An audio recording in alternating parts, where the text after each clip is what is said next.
Shalom jemaat Tuhan, apa kabar? Saya selalu berdoa dan kami secara khusus rohaniawan semuanya selalu berdoa kepada Bapak Ibu, kepada Tuhan untuk jemaat Tuhan semuanya. Kiranya segala sesuatu yang baik dari Tuhan selalu menyertai Bapak Ibu Saudara semuanya. Jemaat Tuhan selalu berbahagia dan selalu dalam rahmat Tuhan Yesus Kristus. Amin. Hari ini saya berbicara mengenai bagaimana kita sebagai orang yang sudah ditebus di dalam Tuhan Yesus memiliki tanggung jawab, yaitu untuk menopang saudara seiman yang lain. Menopang dalam hal apa? Ya, mari kita akan membaca dalam Roma 15 ayat 1-2. Firman Tuhan berkata, kita yang kuat wajib menanggung kelemahan orang yang tidak kuat dan jangan mencari kesenangan kita sendiri.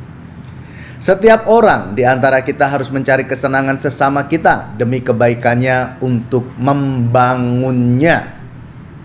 Ya, ini adalah satu firman yang sangat sederhana sekali, pesan Rasul Paulus kepada jemaat di Roma pada waktu itu terkait dengan tanggung jawab orang-orang di dalam Tuhan Yesus yang harus menanggung kelemahan orang-orang seiman atau saudara-saudara seiman. Jadi topik di sini terkait dengan masalah pertumbuhan rohani atau pertumbuhan iman.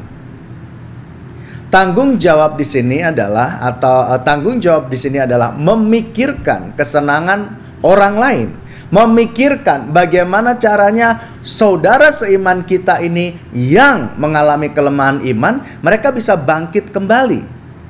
Ya, jadi di sini Rasul Paulus telah memberikan satu arahan, pengajaran kepada mereka supaya yang kuat, yang merasa sering terlibat di dalam pelayanan, yang sudah mengerti atau yang sudah bertumbuh dewasa dalam iman, mereka yang kuat wajib untuk menanggung kelemahan. Ya, kelemahan di sini bukan dalam arti kelemahan fisik atau kelemahan materi, ya, tapi kelemahan secara pertumbuhan rohani.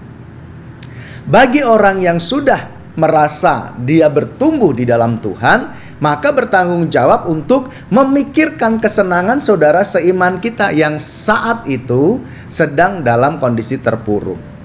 Mungkin mereka sedang mengalami permasalahan, mungkin mereka sedang berputus asa, mungkin mereka sedang hilang harapan. Nah, itulah yang harus dipikirkan oleh anak-anak Tuhan yang sudah bertumbuh dewasa rohaninya.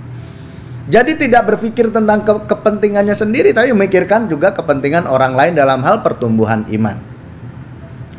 Lalu kemudian di situ ini satu pengajaran tegas ya dari Rasul Paulus, karena dikatakan kita yang kuat wajib ya menanggung kelemahan. Jangan mencari kesenangan kita sendiri. Setiap orang di antara kita harus mencari kesenangan sesama kita demi kebaikannya untuk membangunnya. Jadi kita yang bertumbuh dewasa di dalam iman, bertumbuh dewasa di dalam Tuhan, itu harus memikirkan saudara kita yang lemah iman atau yang belum bertumbuh dewasa dalam iman, untuk mereka terus dibangun dengan kebenaran firman Tuhan tentunya. Jadi ketika kita melihat ada saudara kita seiman yang sedang dalam kondisi terpuruk, sedang dalam kondisi berputus asa, sedang dalam kondisi yang mereka tidak memiliki pengharapan, lalu kemudian kita jadikan bahan omongan, bahan tertawaan. Nah, itu tidak menolong orang tersebut. Justru itu akan membuat mereka semakin terpuruk dan mungkin juga akan semakin jauh daripada Tuhan. Sedangkan Rasul Paulus mengajarkan kepada jemaat di Roma untuk mereka harus sadar bahwa orang yang bertumbuh di dalam Tuhan tanggung jawabnya adalah membangun iman saudara-saudara yang sedang dalam kelemahan. Itu sebabnya pesan hari ini adalah pesan yang sangat indah sekali yang saya renungkan, bahwa secara pribadi saya juga memikirkan hal itu, bahwa ketika saya melihat saudara seiman saya dalam kondisi yang terpuruk, maka saya harus datang untuk memberikan kekuatan, menyemangati, dan tentunya mengembalikan atau membangun iman mereka untuk memiliki pengharapan di dalam kuasa Tuhan Yesus Kristus. Nah, sekarang yang menjadi pertanyaan, adakah di hari-hari ini kita melihat saudara seiman kita yang sedang mengalami keterpurukan, yang sedang berputus asa, yang sedang kehilangan harapan. Bila kita menemukan atau mengetahui akan kondisi tersebut, mari datangi mereka, semangati mereka, kembalikan pengharapan mereka di dalam Tuhan, agar mereka kembali imannya terbangun di dalam Tuhan, lalu kemudian menjadi kuat seperti kita di dalam Tuhan Yesus. Jika belum ada, mari kita cari. Supaya apa? Supaya kebenaran firman Tuhan untuk kita mencari jiwa-jiwa yang dikembalikan kepada Tuhan tergenapi dalam kehidupan kita.